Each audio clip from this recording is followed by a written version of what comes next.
This is Deborah Roth from Spirited Living. Delighted to be back here again with someone who's not officially a goddess, but she was certainly an extraordinary woman who I've known about for years, and just as I love to do when we do these weekly dates with our inner goddess team, as I discovered, even though I thought I'd heard of her and knew who she was, she was quite extraordinary. Hildegard von Bingen. And she was a German mystic, writer, healer, composer. I learned the word polymath in researching her. A polymath, which I'd never heard of before, is a person of wide-ranging knowledge or learning, and she certainly represented that. So in this space each week, we bring goddesses, representations of the divine feminine from around the world into our space, and honor the return of the divine feminine in the world, whose qualities we so desperately need, as I probably say every week. Compassion, honoring our intuition, honoring our emotions, expressing them freely. Celebrating our bodies, such a huge thing, and you'll hear more how amazing in a time when it wasn't done. Hildegard really demonstrated that, really appreciated that. And then our connection to nature, and she was another big one with that as well. Now, a couple months ago, I highlighted Julian of Norwich, another amazing woman in history. And both were doing things extraordinary for their times. So Hildegard lived in the 12th century, and she was from an upper-class German family. And apparently, at that point, it was these upper-class families that would send their children, usually, to convents. And in Hildegard's case, she started having massive headaches and visions from the time she was 3 years old. And at the point that she was 7, her family, with all the proper monetary things that they needed to do, sent her to live in the Abbes of Disse-Bodenberg. And at that point, she was only 7 years old. The Abbess Jutta, J-U-T-T-A, was the head abbess, and she was only 6 years older, so she was only 13 years old when Hildegard came to live at the abbey. And she taught her to read and write. She taught her music, many other things. And this was one of the things that was so extraordinary about what the convent had to offer to young women in this very misogynist time in the 12th century. All the medieval centuries were, because it was a place that families, upper-class families, could send their unmarriageable daughters, whether they just refused to get married because they felt like it would inhibit their independence, what a thought, or whether for some other reason they couldn't be married, or whether they were just nonconformists in general, and really wanted to be in a place that they could be intellectually stimulated. So fortunately, Hildegard had the ability to do that. And in addition to the Abbess, Jutta, who really contributed to her a massive education, she was also taken under the wing, and she was also instructed by a monk by the name of, where'd he go, Volmar, yes, who encouraged her, who taught her all kinds of, literature, poetry, that kind of thing, but who encouraged her to really speak about the visions that she was having and not discount them, and actually to embrace them and to write about them, believing that they were messages from God, from the divine. And she was resistant to doing that, but she ultimately did, and in fact wrote many books, several big books. And she was particularly known, which I love, and I believe she developed this in the years that she was still at Disse-Bodenberg, at her first abbey. She was best known for her spiritual concept of viriditas, which is greenness. And I'm going to read what I read about this, because this is so perfect in terms of divine feminine connection to the earth.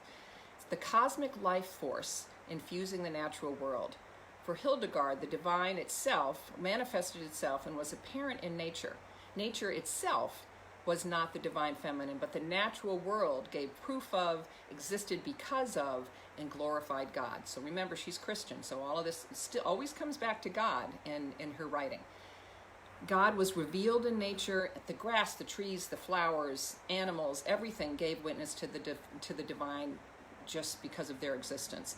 So that was pretty radical too, because back then, in the medieval times, anything that was of the earth, of the body, was considered governed by Satan. And she said, no, in fact, it's from God. And I'm going to read for you later just some beautiful pieces about that. The other big piece that is so relevant to our space here of honoring the divine feminine is that she wrote on the, many of her writings were on the concept of sapiencia, which is divine wisdom, particularly not the transcendent, God is up there somewhere, but immanent divine feminine wisdom, which draws us close and nurtures the human soul. So not only was she advocating connecting with the earth and embracing the earth as divine, but also the divine feminine, also God with a balance of masculine and feminine energy. She didn't discount the masculine side of God, but she talked about God being like a cosmic egg that was made of both masculine and feminine energy. So pretty revolutionary for that time. And yet, because she had these amazing visions, she was in contact with kings and queens and popes and ecclesiastical leaders, throughout her life, which was just about 80 years, a little more than 80 years, I think. More than that. Wait a minute. What were her? Yeah, she was just about 81, I think, when she died, which again was a long time for back then. So when she was, she'd been at the Abbes for a while and was drawing all kinds of attention, all kinds of money. People would come to consult with her, and the head of the Abbes would request that they make donations. She became the head abbess when her dear friend and instructor Jutta died. Hildegard, and she died in 1136 when Hildegard was like 38 years old. And she became the head of the Abbess, and 11 years later she made a request to the head of the order to start a convent of her own. She was denied 3 times. They didn't want this what's the expression, money cow, to leave their space. She was denied 3 times. Finally, at some point, her visions became so intense, and she actually became paralyzed, and that her sister nuns could not move her. They couldn't move her limbs. And she was saying that what she expressed, the meaning of this affliction, was that she was being punished by God for not taking her sisters to begin a new order. And then the head of the order relented and let her go. So when she came out of that, she wrote, one of her best-known works, which was Scivias, which is short for Cito Vias Domit, Know the Way of the Lord, based on her visions and what she thought that they meant.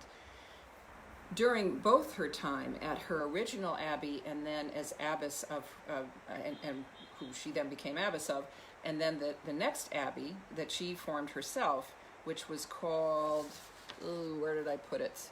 Rupertsberg. She started that with 18 nuns. She practiced what we would call today holistic healing.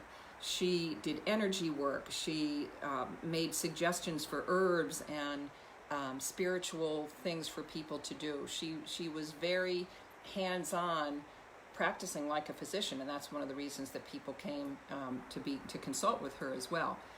So she, throughout this, and by the time she reached her early 80s, when she soon died, she just would not be bullied by this, by the church, which was very patriarchal, very misogynist at that point. Even went on 4 speaking tours all around Germany and other, nearby places. And there was a very influential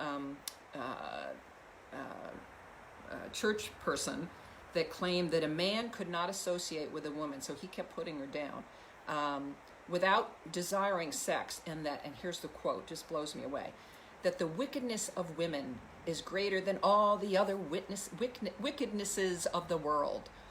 So she was up against a lot, and she still managed to be this shining light, not just for women, but for people in this dark time.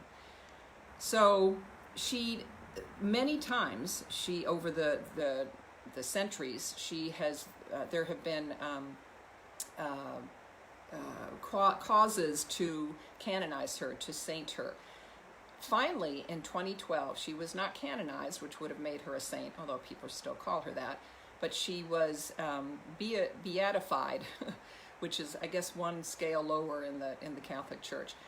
So she's quite extraordinary, and I think has so much to offer us. I have wonderful CDs with her beautiful plain song chants.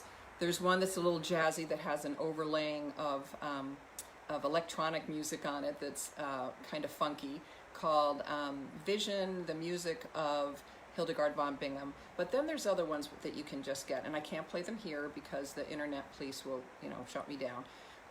But please go and look for them and just play them in the background when you're working. I did want to share with you, since we don't have a chant, a call to prayer that she wrote, and a beautiful description of a vision where she talks about the divine feminine. So the prayer is this: the earth is at the same time mother. She is the mother of all that is natural, mother of all that is human. She is the mother of all, for contained in her are the seeds of all. The earth of humankind contains all moistness, all verdancy, all germinating power. It is in so many ways fruitful. All creation comes from it. Yet it forms not only the basis raw material for humankind, but also the substance of the incarnation of God's Son. Remember, she's Christian. And this is a vision. I just love the description of this. This is how she described one of her visions about the divine feminine. I heard a voice speaking to me. The young woman whom you see is love.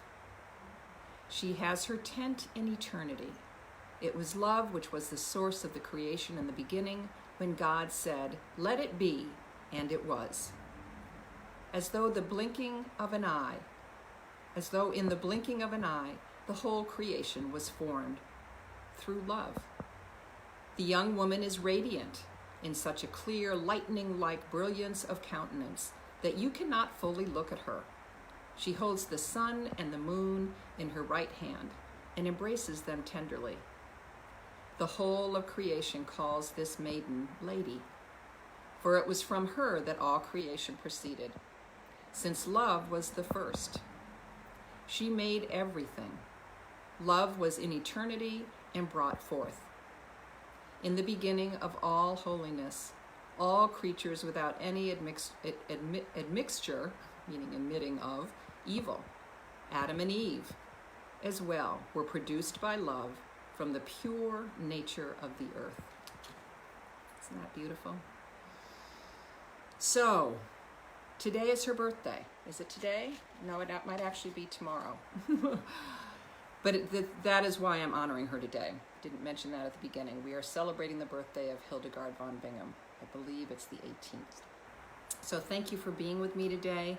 Go out and find some music and just let it seep into your soul and embrace her greenness and her divinely feminine wisdom. Thanks for joining me. Namaste.